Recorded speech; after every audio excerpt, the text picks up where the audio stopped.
mean, let me just throw it to you because he made a really good point. You brought up Loma. Now, I'm gonna say this about Loma, and I'm gonna play this clip from Paulie real quick.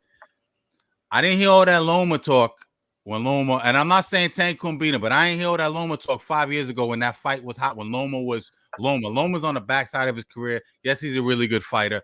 You know what I'm saying? Still, he still has skill and technique.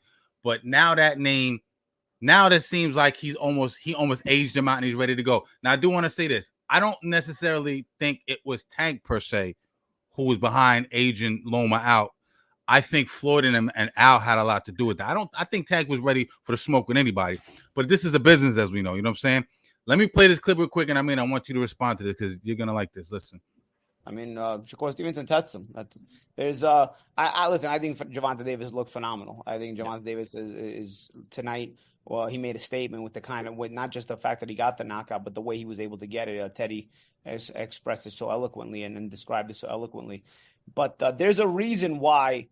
First of all, before I get into it, let me set the table first. First of all, they talked about Lomachenko on the post-fight press conference. Lomachenko, unlike with Stevenson, Stevenson moved his way up a little bit faster, physically was bigger than Lomachenko, despite the fact that they both started at featherweight. And Stevenson was always mentioning Lomachenko's name. Lomachenko's name was also swirling around Davis's name because Davis started at 130 pounds when Lomachenko was doing a lot of damage at 130, 126. It was like there was an allergy. Like you didn't hear Lomachenko. There was no response about any Lomachenko conversation from Team Davis at all. Now that Lomachenko is 175 years old, and yeah, he still looks good, and he's still a name. He had a win over Kim Bostos. You're naming Lomachenko in the post-fight press conference, but now all of a sudden Stevenson is the prime guy who doesn't represent a risk you want to take. This is my issue here. When I wanted to see Davis and Lomachenko, I wanted to see Davis and Lomachenko. I don't need to see Davis and Lomachenko when it's too late already. Now I want to see Davis and Stevenson. And guess what? Nobody's talking about Davis and Stevenson. You know what I mean? That's my issue. This is my problem with boxing. They make fights when it's convenient for them, when there's an advantage and all that and so on and so forth. Davis looked terrific tonight, man. I was very impressed with the performance. And again, I'll repeat as Teddy so eloquently put it, the way he was able to go and get that win. But come on, man. Shakur Stevenson is a different proposition than everybody else. If the little bit of problems you saw Frank giving Davis tonight, it's times 10 when Shakur's there. Because Shakur is the southpaw, the tall, rangy southpaw with a lot more IQ and a lot more versatility to his style. It's very, very different. I'd love to see the fight, though. That's not even for me to say, oh, you know what? He just dismantles him. I'm saying all this because I want to see the fight. I think Davis also is very qualified for that fight. Do I egg? Your thoughts on that, So, in another conversation we had in the back channel is how these fights are made. Let's talk about that. And Bump, I look at you as the sensei. So, if I ain't quite, you know what I'm saying? If I don't hit the brick properly, you got to show me how to apply pressure. But I'm gonna hit the brick on this one. Let's go. Cash, what's extremely weight drained versus regular weight drained? That was the little discussion we had. But hold on. Not just that. What is it with? And I like what Tank is doing in his career. I've called him a prize fighter. I consider prize fighting the streets of boxing, the college of boxing, where Devin need to be chasing titles. But here's the funny thing about them streets: they ain't all cracked up what they seen, because when you go to fight Tank, I'm sure there was a difference other than the 200,000, because if it was alleged that Frank Martin was offered 1.5 for Shakur, he turned it down. Yeah, you got paid allegedly 1.7, but allegedly a hydration clause. Yeah. So these are the things when we talk about Loma and Tank. He probably figured Loma's is just not old enough. He finally doesn't have to put a hydration clause in place. The nigga's already on AARP. So I don't got to ask for him to jump through hoops. I don't got to ask for this and that and the third. I got a nice hand-carved out old guy, and I'm going to tear his ass up. With a name big enough to get credit for. Yeah, so the beauty about prize fighting is that it is a product of matchmaking. And so while Bump, Sensei, you say you don't have no problem with the resume, but I do in the sense that, like Paulie's saying, 5 years later, it's great. So when are we going to get the Shakur fight? Where Shakur is halfway kicking his own ass in because he thought he was supposed to leave Top Rank, but then he decided to stay. Now he's not getting the fights, and then Tank offered him the fight, but now you're in a hydration clause because you got no way out. These are the elements. Situation. Yeah. These are the elements to where we got to be fair about how Tank is able to look the way he looked, man. Like, I'm not no fool. The same way I know Floyd is broke and nobody want to say it, the matchmaking is definitely a key to Davis looking as spectacular, which is what's supposed to happen in boxing. You know what I'm saying? Big matchmaking, yes. And we'll talk about this later. I think that's why the Turkey Al Sheik thing might, like we all said, might put a stop to all of that. But, Bump, what do you think of what I mean just said? I think he's on point. The only thing that I would say concerning Lomachenko was calling Tank's name early, and he was smart to do so. It's the same thing I was saying about David Benavidez and Morrell. Get him now while he's young. This way you could feed dog him, beat him in maybe a close fight, but you don't have to worry about, what about a rematch? I ain't doing no rematch. I done whooped the young lion. I'm moving on. Y'all handle that. I'm leaving that for you, so-and-so and Canelo. But concerning Lomachenko, Paulie kind of I see what Paulie's doing. You want him to look like the senior citizen, but he just beat up the guy who beat up Teofimo Lopez with no problem. Stopped him in his hometown. Something Devin Haney couldn't do. He arguably, to some people, beat Devin Haney. I thought Haney won that fight, but he arguably, to a lot of people, won that fight. And he's called Tank's name in his last press conference after he beat up Australian Cambosis.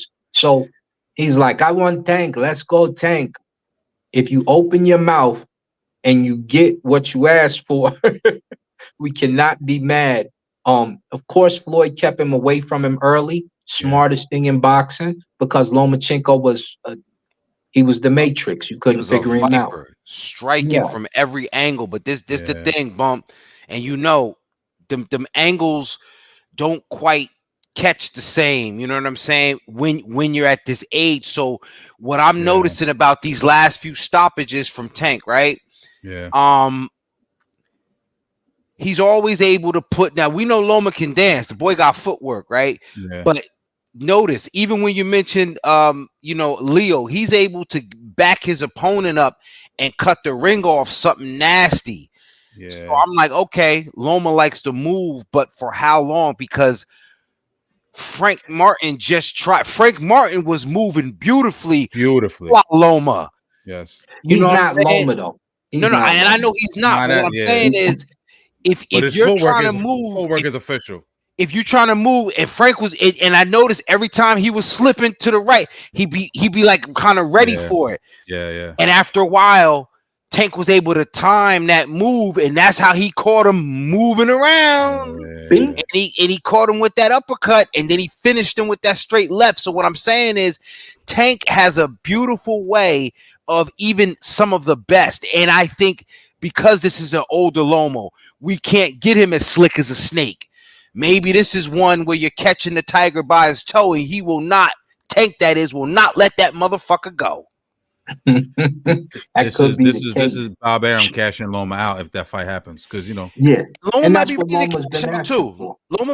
Loma's been asking for that. Yeah, Bump. Yeah. He's been asking. Shakur is asking. Really, I think the smart thing, I think Shakur should wait. You need to be ringside for the Loma fight, because Loma is going to be, he's going to box. He's going to really cause Tank a problem, and it's going to be close. And I think Tank will stop him. But damn, Teofimo couldn't stop Loma, and Loma got dropped late, got up and won the 12th round, arguably. So it's really a matter of, can Tank get it done? Because he's got to catch Loma. He's not going to win the boxing. He's going to lose a bunch of rounds, and need a knockout. That's what we're about to watch. And that's going to be the question. That's going to be the question. Floyd thought that he might get what the Axeman got, and that's why he kept him away from him in the first place. Y'all remember when he fought Nicholas the Axeman? I'm like, the Axeman going to get him. Axeman touched him a few times, and then Loma turned it into something totally different. He turns it into a matador. Yeah. Do you guys remember in the T.O. Loma fight, Loma was very respectful of T.O.'s power early on in that first half of that fight. Then he started turning on a little bit late. He came on late. He started doing all his matrix shit. You know what I'm saying? I think it's the same thing with Tank. I think he's going to be very respectful of that power. That might be a problem. But let me ask you this. I mean, in terms of Shakur, right? Because me and you said he sleeps both of them, Loma and Shakur, right? Mm-hmm. But how competitive is the Shakur fight? Of course, it can end in a knockout. Pretty much anyone in a weight class, or even in one above weight class, 140, most likely going to end in a knockout with Tank. He's that good. His power is that good. His timing is that good. He really impressed me last night. Do you think Shakur got a shot against him at all? Legitimately, I think as long as there's no weight clauses and no hydration clause and none of that bullshit, I think, Shakur has a better chance. But I think that's some of the hidden magic that we may or may not, recognize it. And look, it's like ghostwriting and rap. Yeah. You don't really know until a reference track comes out. Nobody wants to talk about being in a hydration clause or having to abide by that until after the fight and say, I took the fight. He told me and I took the fight. And it's like, oh, I ain't know the nigga wrote for you too. You know what I'm saying? Like, I didn't know we was accepting bars from everybody else. So it becomes very tricky for me to judge how Shakur would do, but I feel like he has a very fair chance without it. But now here's a funny thing. That's part of boxing, right? Mm-hmm. That's part of boxing. If I don't like your verse, I could take your shit off the record. Yeah. and we'll never hear it. We'll never hear your verse on the record. So if you really want to fight that bad and you have to sign up for the hydration clause, I mean, it's just something that fighters have to be prepared for. You know what I'm saying? So you don't like the hydration clause? I'm on the fence about the hydration clause. I'll be honest with you. I see the good points because Tank makes some good points about that, but I also see it as, obviously a disadvantage. Listen, and I'm gonna say this as real as I can. Yeah. I'd rather practice the withdrawal method because I like what I like. Uh-huh. So if I like a fight at 140. And I'm going to take the fight at 140. Why am I moving up to 140? Say, but you can't rehydrate. So don't take the fight at 140. And I think part of that too, because Tank was undisciplined and he had issues. Now, it's been a long time since he's had that strap on the scales. Yeah, no doubt. Yeah, but it's like, yes, take every advantage that you can, but that's such an obvious advantage where, but it's common. It's common to do, even in the IBF specifically, you know what I'm saying? Even without the fighter asking for it, as the A side, there's a hydration clause in there. So it's a part of the game. Is it a good part? I don't think so. But again, if you really want to see where you at and you really want to say, yo, Shakur, I think I'm better than you. Baltimore versus Newark, no hydration. But if you say, I think I'm better than you, Baltimore versus Newark, I'm the A side, hydration clause, I walk out first, my name on the poster, you can't eat salmon tonight. But if you're doing all of that, you're allowed to do all of that, but that's where it becomes more about the matchmaking component than us ever really seeing two contemporaries that are challenging for greatness in that fight. Yo, you said Baltimore versus Newark. I'm clicking up to go to that fight. You know what I'm saying? I ain't going in there solo, son. You feel what I'm saying? Because I'm from New York, so I know all about Newark. And I lived in Virginia. I was right down the road from Baltimore. That shit gonna be some shit. It's gonna be in Brooklyn. You already know. We making New Yorkers choose up. Yeah. I got roll my Jersey people, man. You know what I'm saying? Tri-state. You know how we rolling shit. But it'd probably have to be in the Barclays. I would think that would make the most sense. It's not going to be in the MGM in DC. Like unless it could be in the MGM in Vegas. That's it. But I don't think it could be anywhere else. I think it's got to be East Coast. If it's not in the MGM, it's got to be based on the East Coast. That's what, you know what I mean? In my opinion. I mean, you got Atlantic City. You got the casinos out there, but when you got something that meaty, it's going to be in Barclays. It's going to be, because Tank's crowd is definitely coming, and Shakur's crowd is definitely coming to Brooklyn. Baltimore to Brooklyn, basically, and it's what 35 minutes, 40 minutes to Brooklyn from with traffic. You jump on 13 or whatever. Exit 13, Gothams, you gone. You know what I'm saying? Jersey come across that GWB, hit Hackensack I-4. You come on, you know what I'm saying? It should be Madison Square. Brooklyn is like, we could make it to Brooklyn, but Brooklyn is no parking, and it's, you know what I'm saying. You're right. You ain't lying. You got to park around the corner from Gowanus houses and shit. You know what I'm saying? Or that bullshit garage right on the side of, like, right by the Long Island Rail. Yeah, Brooklyn's the parking is terrible. You ain't lying about that. At least when you go to Manhattan, right up the street from there, so I'm good. Yeah, that's terrible. You take you 3 hours. If you drive there, it's taking you 3 hours to get the fuck out of there, just the garage. That's what I'm saying. It's shit nuts and shit. But so I'm definitely looking forward to that. We'll see what's in the future for both of those guys.